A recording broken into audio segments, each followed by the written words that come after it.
So I'm starting with a brand new folder here called JestJS. I've got nothing here, it's a new folder. And I'm going to start by initializing a node package here. So I'm just going to accept the default values. And I have a packet.json now. Okay. So I'm going to first of all open it up in Visual Studio VS Code Editor. Alright, so I have this packet.json file here. And I am going to start by installing Jest. And I'm going to save it as a dev dependency because I'm going to use it for unit test and it's not going to be used in any of my prod code. Okay, so while it is installing, I'm going to start by creating a file called mockfn for mock function. Okay, and I'm going to suffix it by test.js.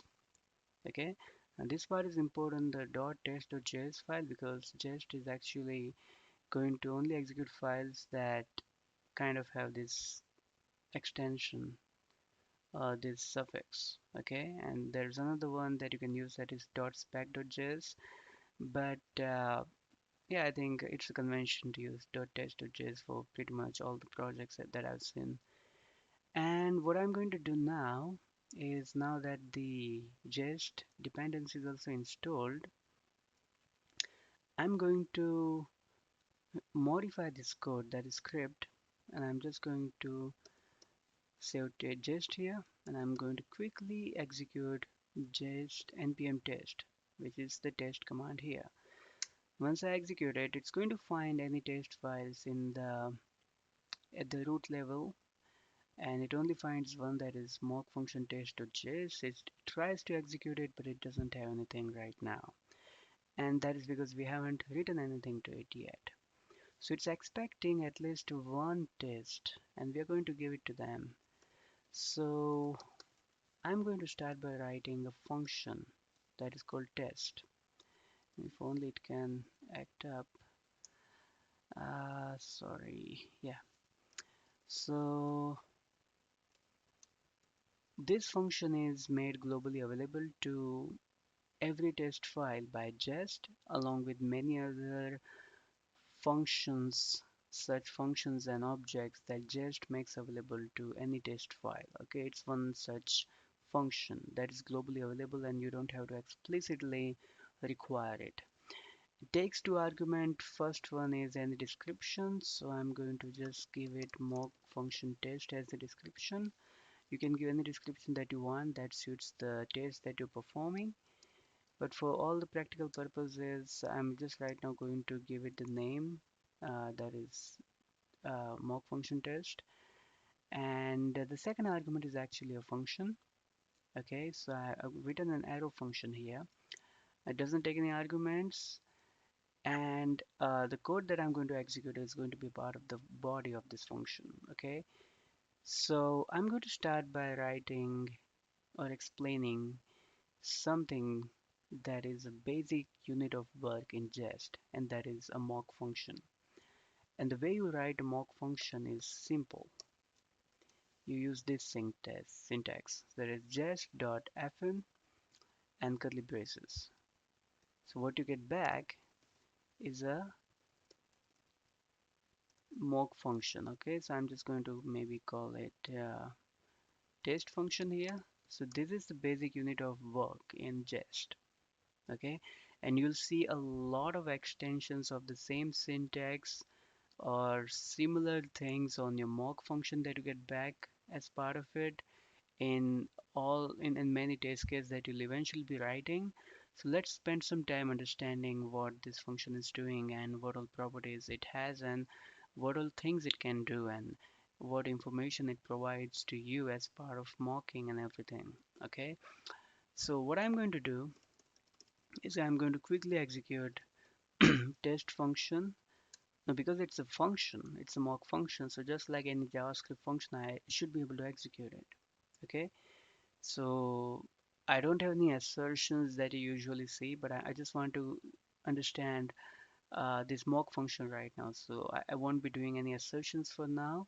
Let's just understand the mocking here first of all. Okay, so I execute it now. Okay, and what I get back is,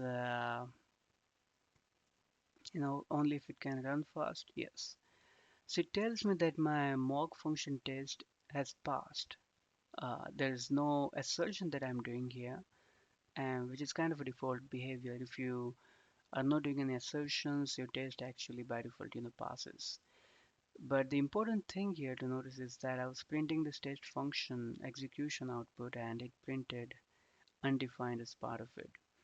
So what I get back after this syntax is a mock function, and when I execute it, what I get back is undefined. So basically, it's a function that gives you undefined. Pretty much, it gives you nothing. So how is this useful? Well, let's print something else. So let me remove this execution part. So let me just print the function itself. Okay, and let's see what I get back this time. Okay, so when I run this now, I get this as part of my console logging, and this object has got a bunch of properties and functions to it.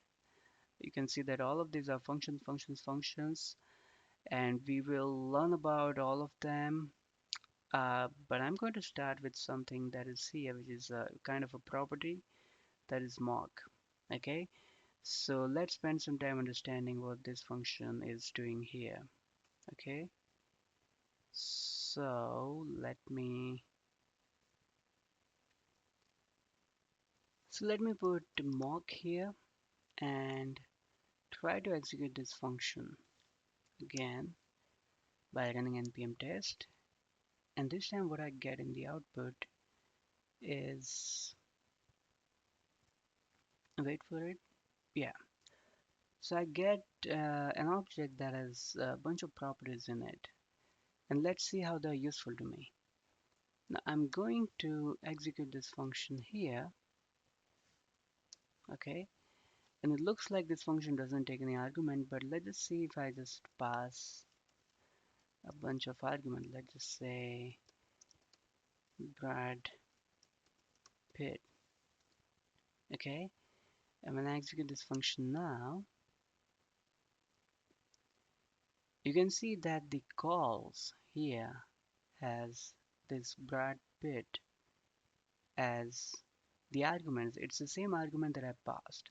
So it's an array that has an array inside.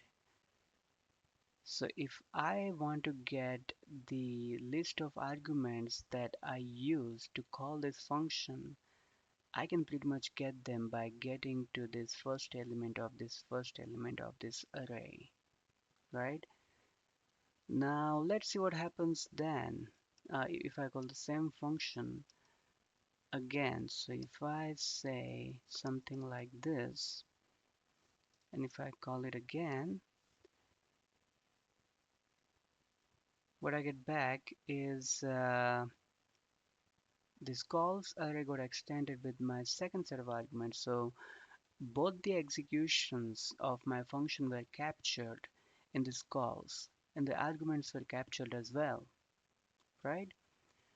Now, as it turns out that this function can also be invoked as if it were a class. Okay, so I can do something like this. So new test function, okay, and I can execute this like this. Now let's see what it changes here. So if you see that it actually changed this instances part. So if I scroll up, instances was undefined, and here instances is undefined, and then I get a mock constructor. So that's the same constructor that it uses to create a class out of this. Okay, and if I were to pass any argument to it, for example, let's say Timmy, and let me get it as a variable here, and I just want to see how this is useful to me.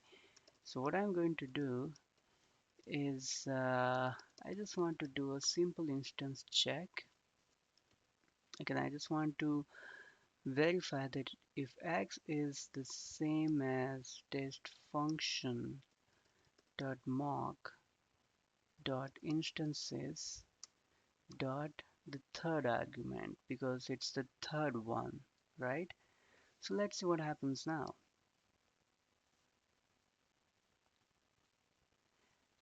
So my instance check actually returns me true.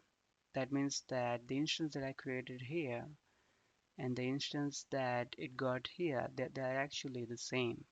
Okay, and this kinds of little checks will come handy when we talk about mocking classes and everything so on later, but just keep it in mind. And you can also see that team as an argument got appended here to the list of calls as well. Okay, now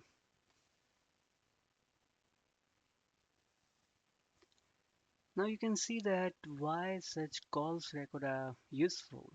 So many times in our code we have a function and that function is actually a third party function, and it is calling that function with arguments that are dynamically generated, and we don't have control over that. And the same function is maybe called multiple times in the same function based on certain conditions. And that's where things like which arguments the function was called with and how many times it was called, all these things become very handy, and we'll see some examples of that when we look at mocking, hopefully. Um, and Another thing that I want to mention here right now. So let me first remove this line because I don't think I'll be needing this. And let me remove this reference of X as well. You can see that this function that we are calling, they're not returning anything, right? And we want them to return something. So there's something that you can do about it. On this just fn function itself, there's a method called mock return value. Okay, so if you want this function to return some kind of value, for example, uh, let's say 42 or 45, for example, and when I save this function and when I run it again, now one thing that you'll see different is this results array. So if you see it now and it's still running, so you can see that the result is printing with an array, and each element in the array is an object. The type is of return and the value is 45.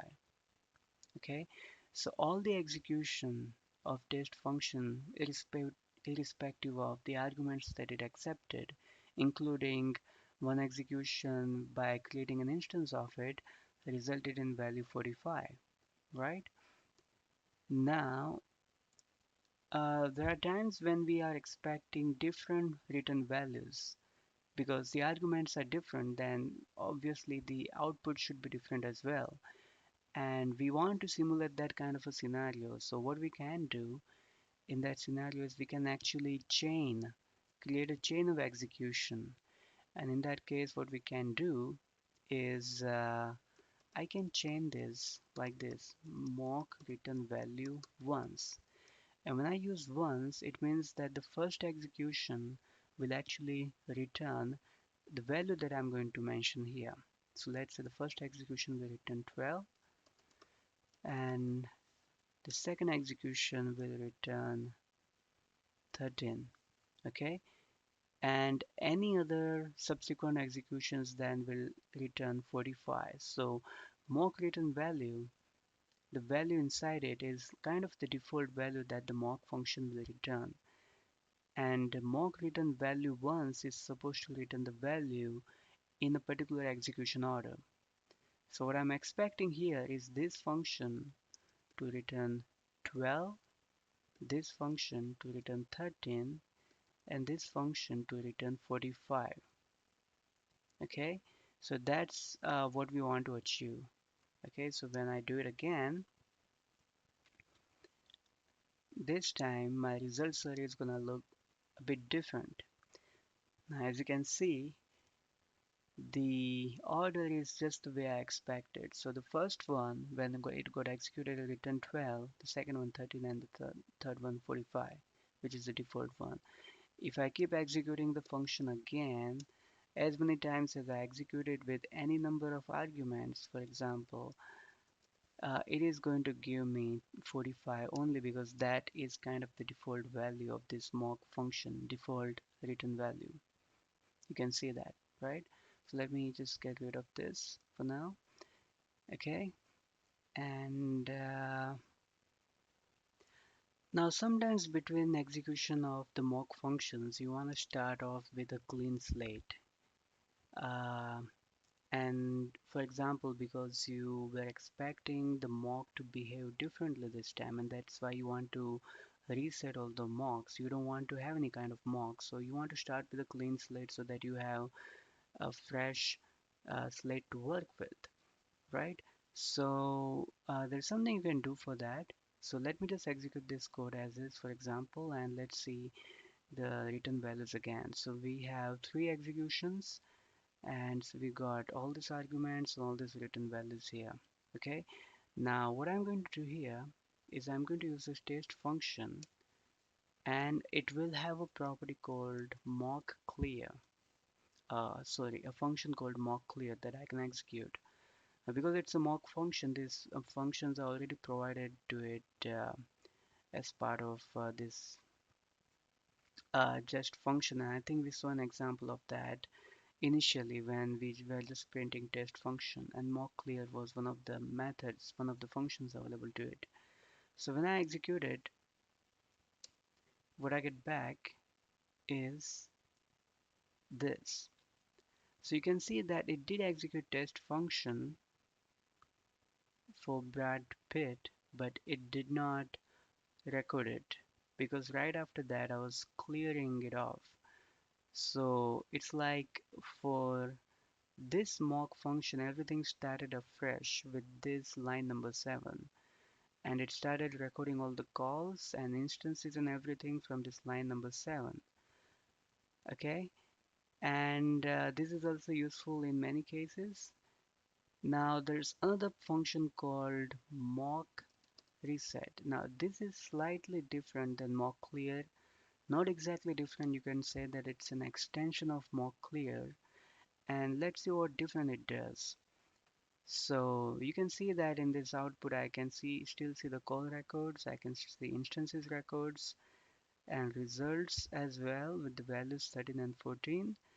And with mock reset, what I get back is the same thing except the results doesn't have any values this time. The values are undefined.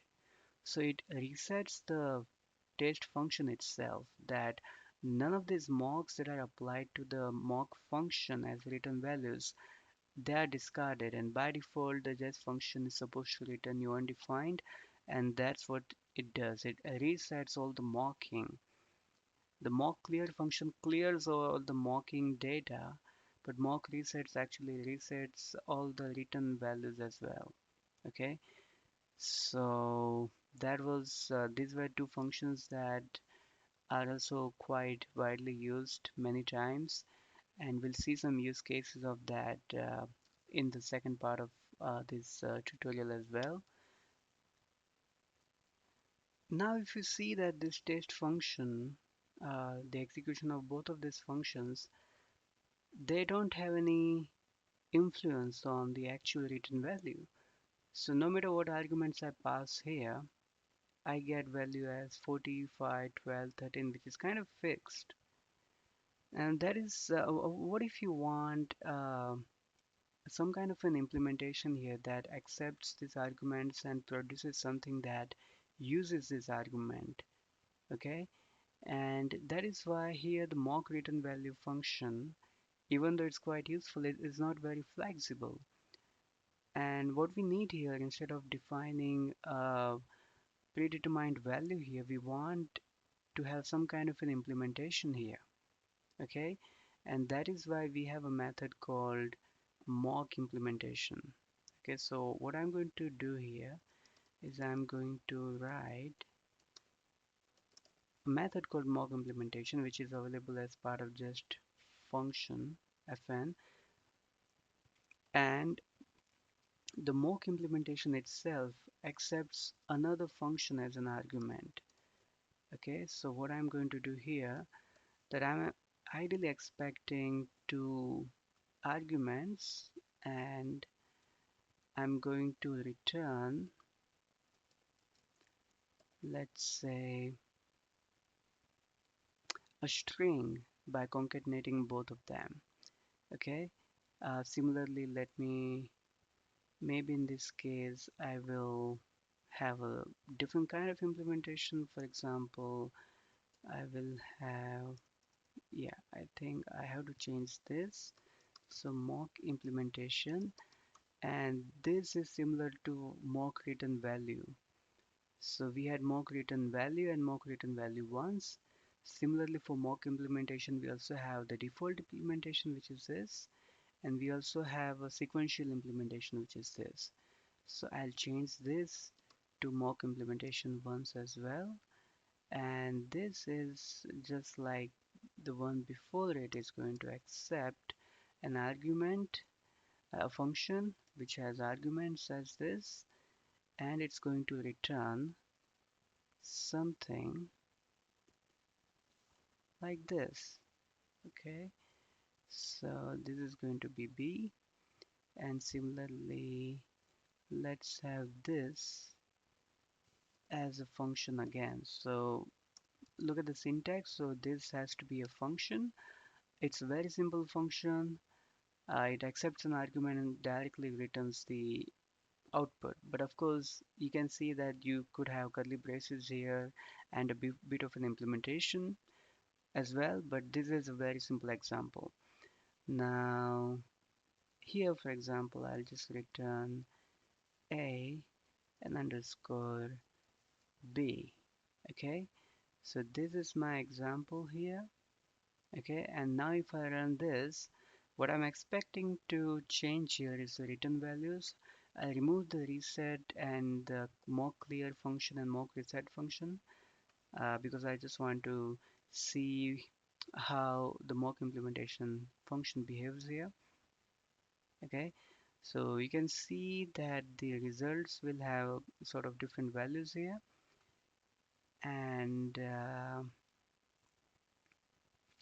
yes, only if it executes. So you can see that uh, each implementation did its own work. Here, Timmy and defined is the output because the B here wasn't defined, but A was having the value as Timmy, right? So this is mock implementation. Now, in the wild, you will also come across syntax that is something like this. So within this FN brackets itself, you'll have a mock implementation, and that will have something like this. Okay, let's say, yeah. So this is equivalent to, is the same as just fn. For example, let me just copy paste this. So this is the same as this. Okay, now it is quite a convention to start using mock implementation everywhere, but this is just so that you know that these two syntax are similar. Having a function inside these brackets or having them inside the mock implementation brackets, it's the same thing. Okay, now we know that mock implementation can have a function that returns something. Now let's see an example of a function that instead of returning a value actually throws an error. Okay, now let's see what happens. So what I'm going to do, I'm going to put curly braces here, and I'm going to return an error, something bad here. Okay, now what do you think is going to happen when I execute this function? Well, actually the test itself will fail, and that is because this mock implementation, the default implementation which executes after both of this have executed, and which executed right here at line number 8, this one is throwing an error. and that is why I don't see any output, but I do see that it's throwing something. Okay, so what I need to do here is, let me remove these numbers first of all, because they don't make any sense right now. What I need to see right now is I need to catch it in the try catch block. Okay, and let me remove this line from here and put it here, and just do console.log of e.message. Okay, and this would at least allow the test to execute successfully. And there's something else that I want to notice. I want you to notice. So if you see that this time the results has this type called throw, which used to be return, and its value is the error's value, right? And I also was able to print console log something bad, the message of the error. Okay, so just like you can return a value, you can also throw an error as well. Okay, so now one thing to notice here in this example is that I cannot do something like this. So for example, if I replace this with mock written value, and instead of putting an implementation here, what if I just put the error? What if I return the error as a value, as a mocked value to this function? So first of all, throw is not a valid syntax here. So the keyword, I'll remove it. And let's just say if I put it like this, okay? And let's just see what happens if I run this test case again. Now, the output that I'll see will be pretty much similar to the one that I saw before, except that the type here is return as opposed to throw, which it used to be before. And this is the correct way to tell if the function actually did throw or not. If you don't put the mock implementation with throw new error, this implementation here is just treating this as a normal return value. In this case, it's just error as a return value. So this is not the right implementation. For some beginners, this can be a bit confusing, but I think over time, it's easy to figure this out. Okay, so I just thought that I'll touch upon it. Now let me revert the change to the previous implementation. Okay, and yeah, so we're good. And let me save this and execute it again. So we are back to our previous execution result, that was this. Okay, now we have seen two or three mock functions already, right? So we have seen mock return value, and we've seen mock return value once as well. We've seen mock implementation. So mock return value is kind of not that flexible, but still useful if you know what the mock value of the return value of the mock function should be. If you want to put a bit of an implementation based on the arguments that you pass to the mock function, then you can use something like this. Now we have two more functions that are mock resolved value and mock rejected value. Now these two functions are to be used when you have an async function, okay, that return promises. So if you want to simulate rejected promises or resolved promises, then as return values, then you use these two functions. Okay, so I'm going to change the same implementation here.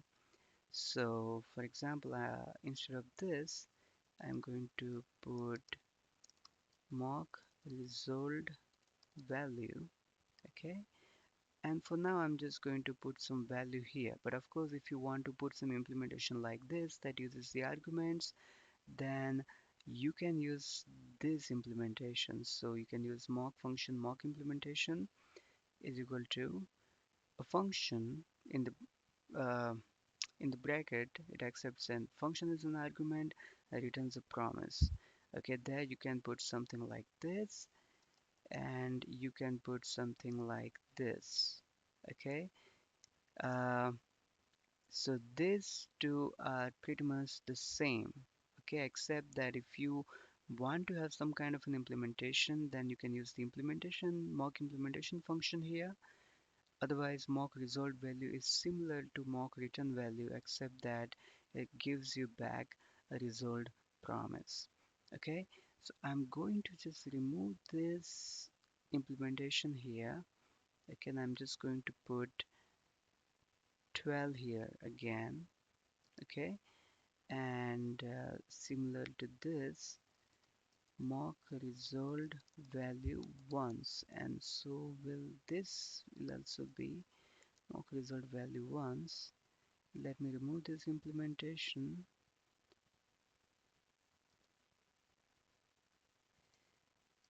and this will be, let's say, 13. And instead of mock implementation here, I'm going to put mock rejected value. Okay, and this time I'm just going to put the new error here, and that should be as good as throwing a new error. Okay, now I'm going to save this, and I'm going to execute this function, and I'm going to see pretty much the same output with some tiny difference. And that is, if you look at the results array here, the type is return but the value is promise.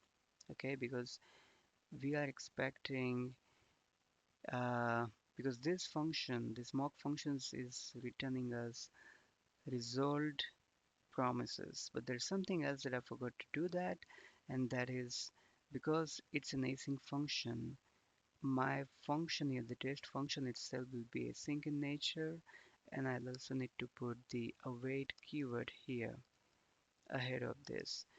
Now, because this is a simple example, but in actual use cases, you'll need to put await somewhere on ahead of all the method executions. Okay, so I think we have covered all the mock functions, and later on we'll start using these mock functions to see how we can mock, let's say, a class, an ES6 class, or a particular module that has a bunch of functions. Now we can actually mock third-party modules and everything. Okay, now that we have the base ready with all the mockings and the properties and the behavior, now it should be easy to grasp the subsequent sections and uh, parts of the tutorial. Thank you.